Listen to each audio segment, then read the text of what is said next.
Saat Perang Pasifik atau yang dikenal dengan nama Perang Asia Timur Raya yang berlangsung selama 4 tahun, Jepang mengalami beberapa kekalahan dan menuju ambang kehancuran. 7 September 1944, Jenderal Kuniaki Koiso di hadapan parlemen Jepang berjanji untuk memerdekakan Indonesia bila mencapai kemenangan dalam Perang Pasifik. Tujuannya mendapat bantuan Indonesia dalam perang tersebut. Kaum Pergerakan Nasional menyambut hangat janji kemerdekaan oleh Jenderal Koiso.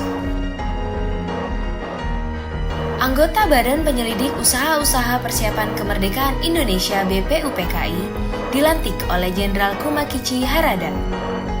Rajiman Weddiodiningrat, tokoh Pergerakan Nasional, ditunjuk sebagai ketuanya. Tapi, tidak semua petinggi militer Jepang sepakat dengan pelantikan BPUPKI. Misalnya Jenderal Izagaki dan Yuichiro Nagano. Keberatan dua jenderal itu tidak berarti banyak. Mayoritas petinggi militer Jepang tetap mendukung BPUPKI.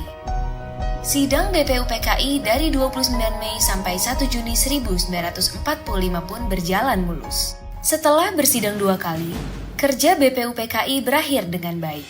Sesuai harapan Jenderal Kumakichi Harada, BPUPKI lalu dibubarkan oleh Jenderal Terauchi Hisaichi, diganti jadi Panitia Persiapan Kemerdekaan Indonesia (PPKI) 7 Agustus 1945.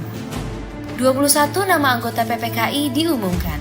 Sebagian besar berasal dari BPUPKI. Mereka sudah bersiap sidang pada 16 Agustus 1945. Soekarno, Hatta, dan Rajiman Weddiodiningrat wakil PPKI terbang ke Dalat, Vietnam, 12 Agustus 1945. Di tengah kabar pengeboman Hiroshima dan Nagasaki di Jepang, Jenderal Hisaichi Terauchi, Panglima Angkatan Perang Jepang di Asia Tenggara, menyambut kedatangan mereka. Jenderal Terauchi berkata bahwa PPKI bisa segera memproklamasikan kemerdekaan Indonesia. Kabar gembira tepat pada hari ulang tahun Hatta. Mereka semua senang, kemerdekaan sudah di depan mata.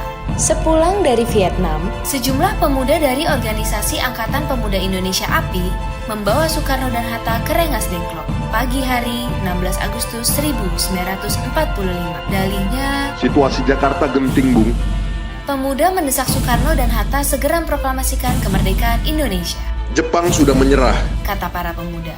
Soekarno dan Hatta terkejut, tapi Soekarno enggan memenuhi permintaan para pemuda. Menurut Soekarno dan Hatta, proklamasi kemerdekaan harus melalui rapat PPKI. Pemuda akhirnya memulangkan mereka ke Jakarta sore harinya. Sepulang dari Rengas Dengklok, Soekarno dan Hatta hendak bersidang dengan PPKI di Hotel Das Indies, Jakarta, tapi Jepang melarangnya. Perubahan situasi mengarahkan rapat persiapan kemerdekaan ke rumah Laksamana Maeda, perwira Angkatan Laut Jepang. Di tempat inilah dalam sebuah ruangan, Soekarno, Hatta, dan Ahmad Subarjo merumuskan naskah proklamasi kemerdekaan tanpa gangguan dari Jepang. Soekarno lalu membacakannya ke anggota PPKI dan pemuda di serambi rumah. Naskah yang singkat, tapi semua sepakat dengan isinya. Kemerdekaan bukan lagi impian. Hari bersejarah itu tiba. Soekarno membacakan naskah proklamasi kemerdekaan Indonesia ke banyak orang di rumahnya, di Jalan Pegangsaan Timur nomor 56 Jakarta. Tokoh-tokoh Pergerakan Nasional dan rakyat biasa membaur, mendengarkan pembacaan itu dengan heran. Setelah itu, bendera merah putih jahitan Fatmawati, istri Soekarno, dinaikkan perlahan, diiringi lagu Indonesia Raya. Penghormatan pun diberikan.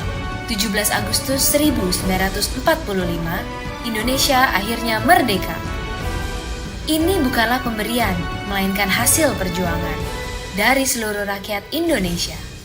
Proklamasi kemerdekaan mengantar bangsa Indonesia bergelut dengan cerita baru. Jepang memang telah terjungkir, tapi pengaruhnya belum berakhir. Ini dialami oleh fotografer Mendur bersaudara dalam merekam dan menyebar proklamasi. Jepang menghancurkan kamera Alex Mendur, sang kakak.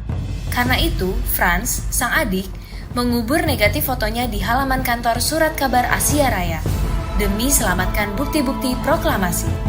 Di tempat lain, pewarta berhasil mengabarkan proklamasi lewat media cetak, juga melalui siaran radio dengan menggunakan beragam bahasa daerah. Di desa-desa, pemuda Republik berperan meneruskan kabar proklamasi.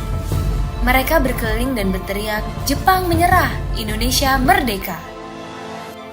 Akhirnya, tiap orang menjadi saksi Indonesia telah merdeka.